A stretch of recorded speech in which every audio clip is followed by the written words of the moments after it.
In just hours, this woman goes to court. We are live at the courthouse as jury selection begins. I can't imagine what the defense is going to be. First of all, to Rita Cosby, investigative journalist.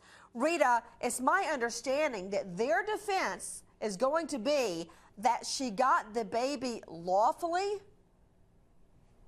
That's what they're saying, but they're not saying how they got the baby. What investigators are saying, though, is that the evidence is damning against Julie Corey. She was the last person to be seen with her friend, and then suddenly her friend winds up dead, stuffed in a closet, strangled with an electrical cord, beat over the head with a hammer, and there is DNA evidence tying Julie Corey to that place.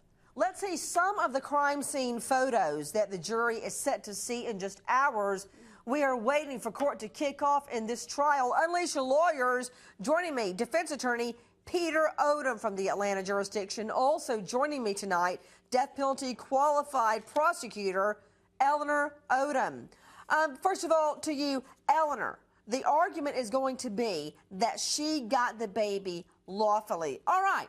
The mom is found. Let's see a shot. Here's the home of the closet where mommy's body was shoved. There you go. Let's hold on that shot. See that little, it's about 12-inch wide closet?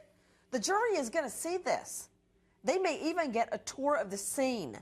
That's the closet where she shoved the mommy with her stomach cut wide open from pelvis to sternum.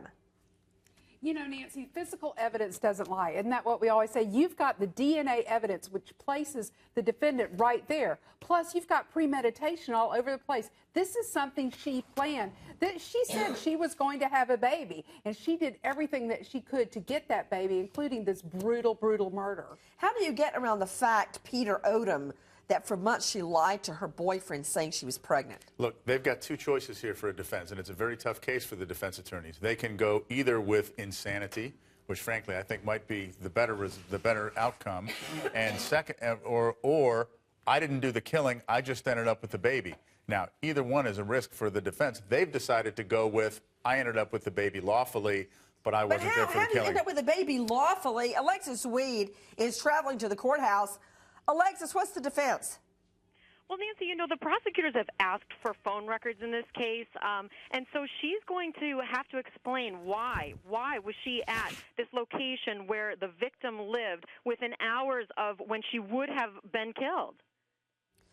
Alexis, you're saying phone records are going to play an important role. Explain that. So there's a text, according to the prosecution, from Corey to a friend saying, hey, I'm over at my friend's house. I'm having some wine coolers.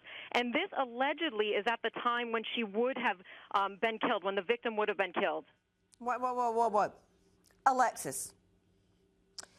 Everyone, Alexis Weed traveling to the courthouse as we wait for the jury selection to commence in this trial. You're telling me the killer, the alleged killer, there she is right there at her with her baby, about to give it a baby bottle. That's her. She's been pretending she's pregnant for months, practically a year. And every time it'd be the due date, Peter Odom, she'd have to change it to her boyfriend. First, the due date would be January. Then, oh, that was wrong. Then it's February. Then it's March. Now, you have 2 children. Am I wrong? You're not wrong about that. Now, do you recall the pregnancy? I know it was a long time ago, but the due date didn't change, did it? I don't recall being pregnant, but I do recall the pregnancy. It's like a sliding due date, you know, like about 6 months. And that's why I say, Nancy, that's not how it works. But that's why I say they've got to go with an insanity defense. This woman's insane. They're not going with insane. Maybe they're insane. They're not going with insanity because they can't make out an insanity defense. That's why. Now, you know you're hard up, Peter Odom, when you can't make out and at least try to make an insanity defense. So you go with identity.